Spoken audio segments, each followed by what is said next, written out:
Alright, good morning students. Now I will continue from where I had ended. Now we'll go through, up till now we had gone through the individual development of a individual man. Now we will go through national development. As I had already told you, development means growth. Now national development. If, as we have seen above, individuals seek different goals, then the notion of national. तो मैंने पहले आपको समझाया था कि जो individuals है वो अपने डेवलपमेंट के लिए, अपने ग्रोथ के लिए अलग अलग डिफरेंट गोल्स तय करते हैं. तो उसी तरीके से नेशनल डेवलपमेंट में भी वैसा ही होता है. तो एक इंडिविजुअल जो अपने डेवलपमेंट के लिए जो गोल सोचता है और वो डिफ़र करती है, उसी तरीके से वो जब एक कंट्री की डेवलपमेंट के बारे में सोचता है, उसकी भी गोल्स डिफ़र करती है. Now discuss among yourself on what India should do for development. You know children very well that India is a developing country. It is not a developed country, it is an under developed. लेकिन economics में we don't say an economy to be underdeveloped, we say developing. Now first of all children, you should be knowing that you are going through this subject economics. Now what is economics? Before knowing this particular term economics, you should know what is economy. Economy मतलब वो कोई भी particular region area जहाँ पे production activities होती है वो ही economy कहलाती है. प्रोडक्शन वो सब एरिया जहाँ पे गुड्स एंड सर्विसेज की प्रोडक्शन होती है. तो हर कंट्री में प्रोडक्शन होता है, हर कंट्री में गुड्स एंड सर्विसेज की प्रोडक्शन होती है. तो नेचुरली हर कंट्री को हम इकोनॉमी कहते हैं. तो इंडिया भी एक इकोनॉमी है. तो इकोनॉमी में, एक कंट्री में जो production of goods and services हो रही है वो कैसे हो रही है, कौन से इनपुट, जो 4 इनपुट्स है, लैंड, लेबर, कैपिटल, एंटरप्रेन्योर, आप लोग पढ़े होंगे क्लास 9 में, उन लोगों को किस तरीके से इकोनॉमिकली यूज़ किया जा रहा है, एज अ रिजल्ट कंट्री की नेशनल इनकम को बढ़ाया जा रहा है. ये सारी चीज़ें, इन सब के बारे में एक पर्टिकुलर सब्जेक्ट बताया गया है, वो economics. Okay, now I am again continue. So most likely you would find that different students in the class have different answers to the above question. तो नेचुरली ये जो क्वेश्चन अभी पूछा गया आपसे कि India, just because it is a developing country, India को क्या गोल्स एडप्ट करनी चाहिए फॉर डेवलपमेंट, अब आप लोग को डिस्कस करना है. Naturally different student will be having different views or different notions for giving the goals. Now in fact you might yourself think of many different answers and not be too sure of any of these. It is very important to keep in mind that different persons could have different as well as conflicting notions of a country's development. एक country की development के अलग अलग लोग की अलग अलग तरीके हो सकते हैं, goals हो सकते हैं जो वो दिमाग में सोचते हैं. So however, can all the ideas be considered equally, or if there are conflicts, what would be the fair and just path for all? तो नेचुरली सबकी जो अलग अलग गोल्स है for development of the country, सबकी goals की importance होती है और कभी कभी कन्फ्यूजन्स क्रिएट होते हैं. जैसे हमने इंडिविजुअल डेवलपमेंट में पढ़ा था कि एक इंडिविजुअल पर्सन की जो डेवलपमेंट गोल्स होती है, हो सकता है वो दूसरे इंडिविजुअल पर्सन की डेवलपमेंट के में रुकावट ला सके. सो यहाँ पे कंफ्यूजन अराइज होती है. तो we also have to think whether there is a better way of doing things. Would the idea benefit a large number of people और only a small group.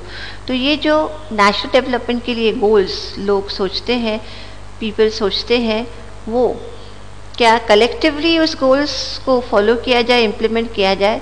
Natural development means thinking all about these questions.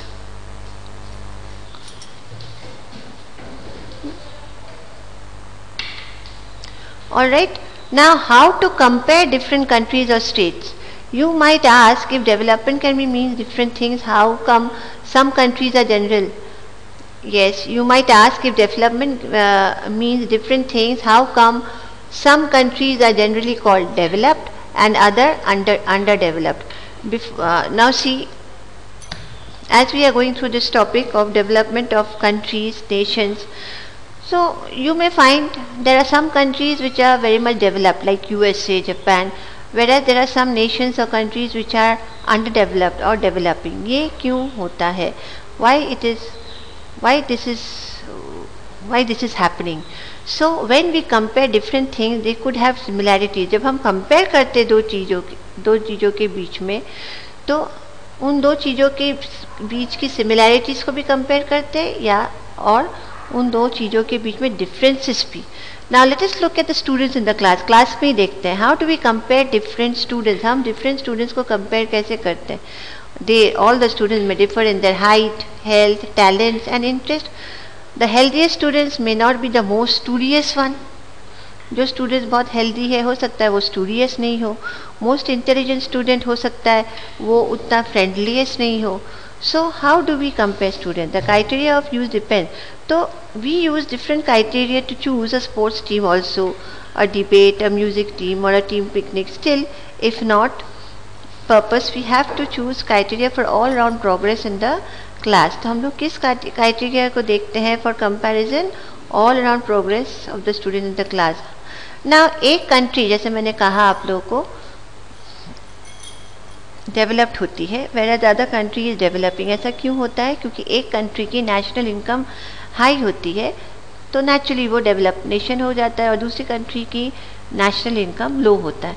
But ये भी clearly आपको समझने की ज़रूरत है कि ये जो नेशनल इनकम है ये डिस्ट्रीब्यूट होता है among the people of the country as average income. तो हम कह सकते हैं कि जिस कंट्री की एवरेज इनकम हाई है वो ज़्यादा डेवलप्ड है, और जिस कंट्री की एवरेज इनकम लो है वो डेवलपिंग है।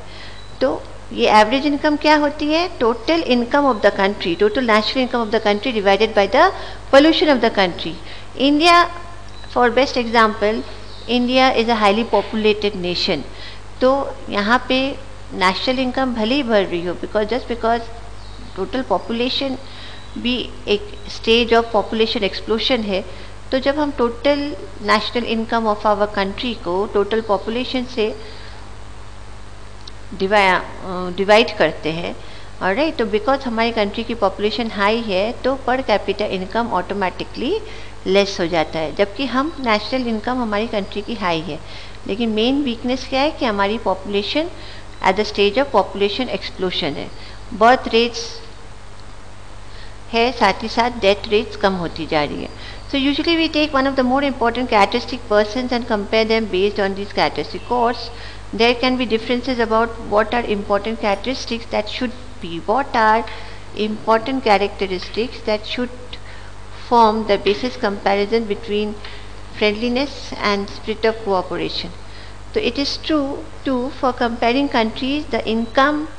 तो हम जब कंपेयर करते हैं कंट्रीज़ को तो कंट्रीज़ की इनकम को देखा जाता है, that is average income, per capita income of the country.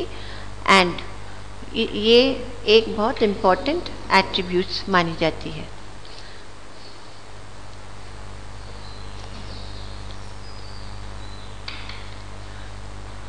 Now countries more developed than others with less income, this is base.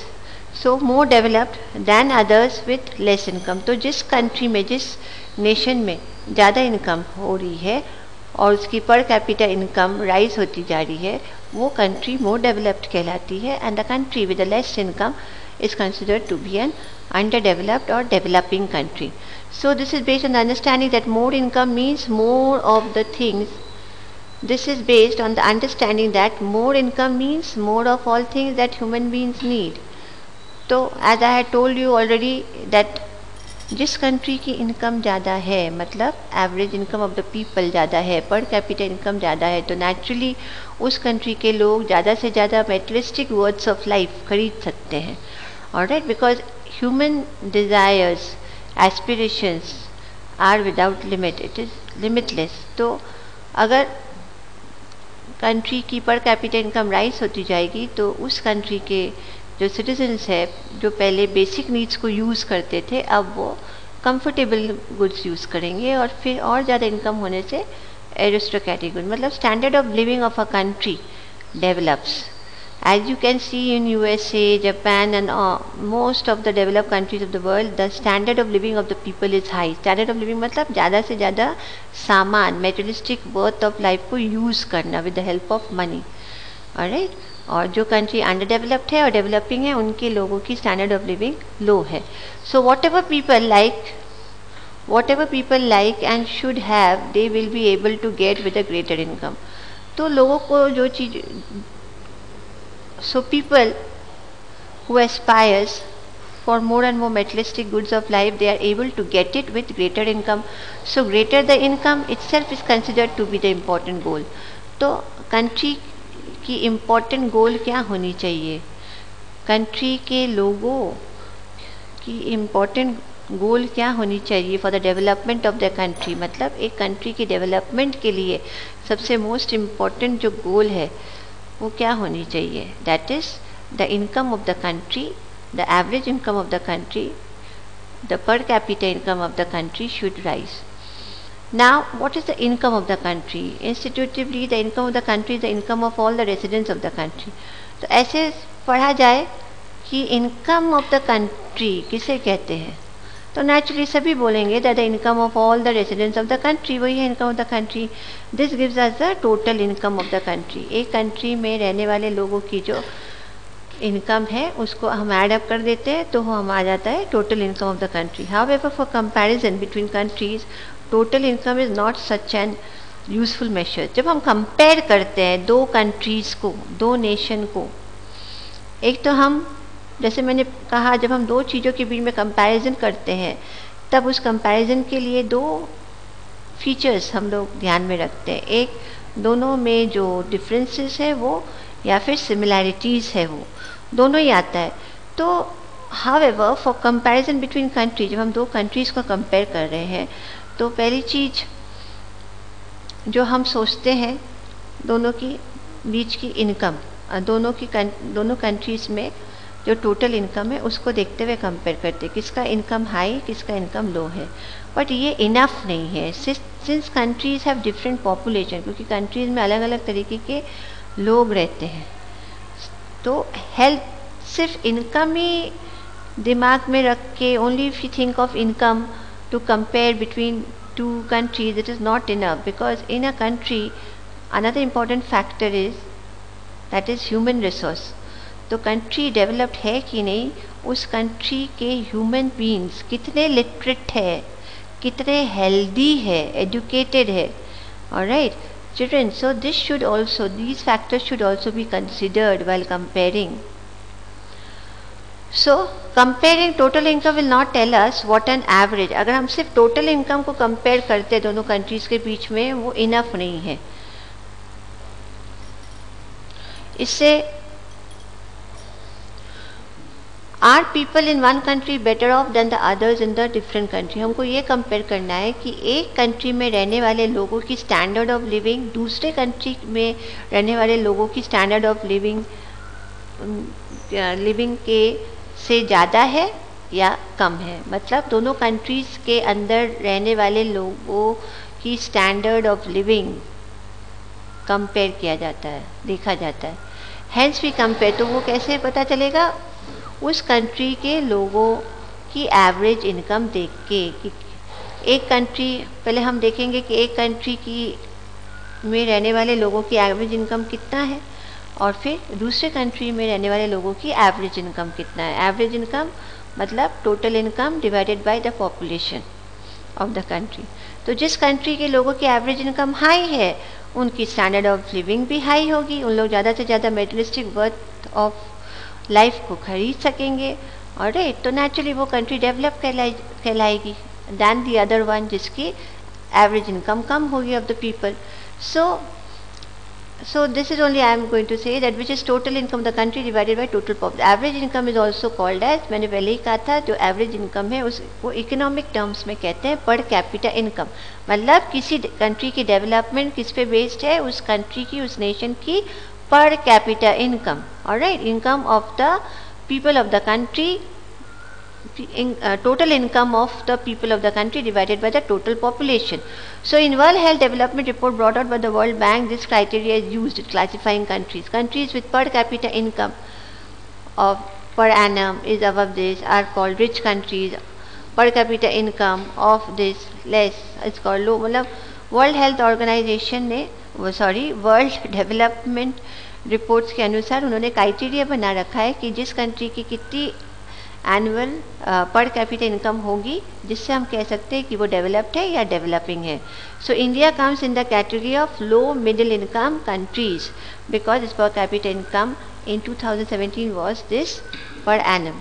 The rich countries excluding countries, the Middle East and certain other small countries are generally called the developed countries. Comparing the per capita income of a country, we can understand that whether the country is a developed country or an undeveloped one.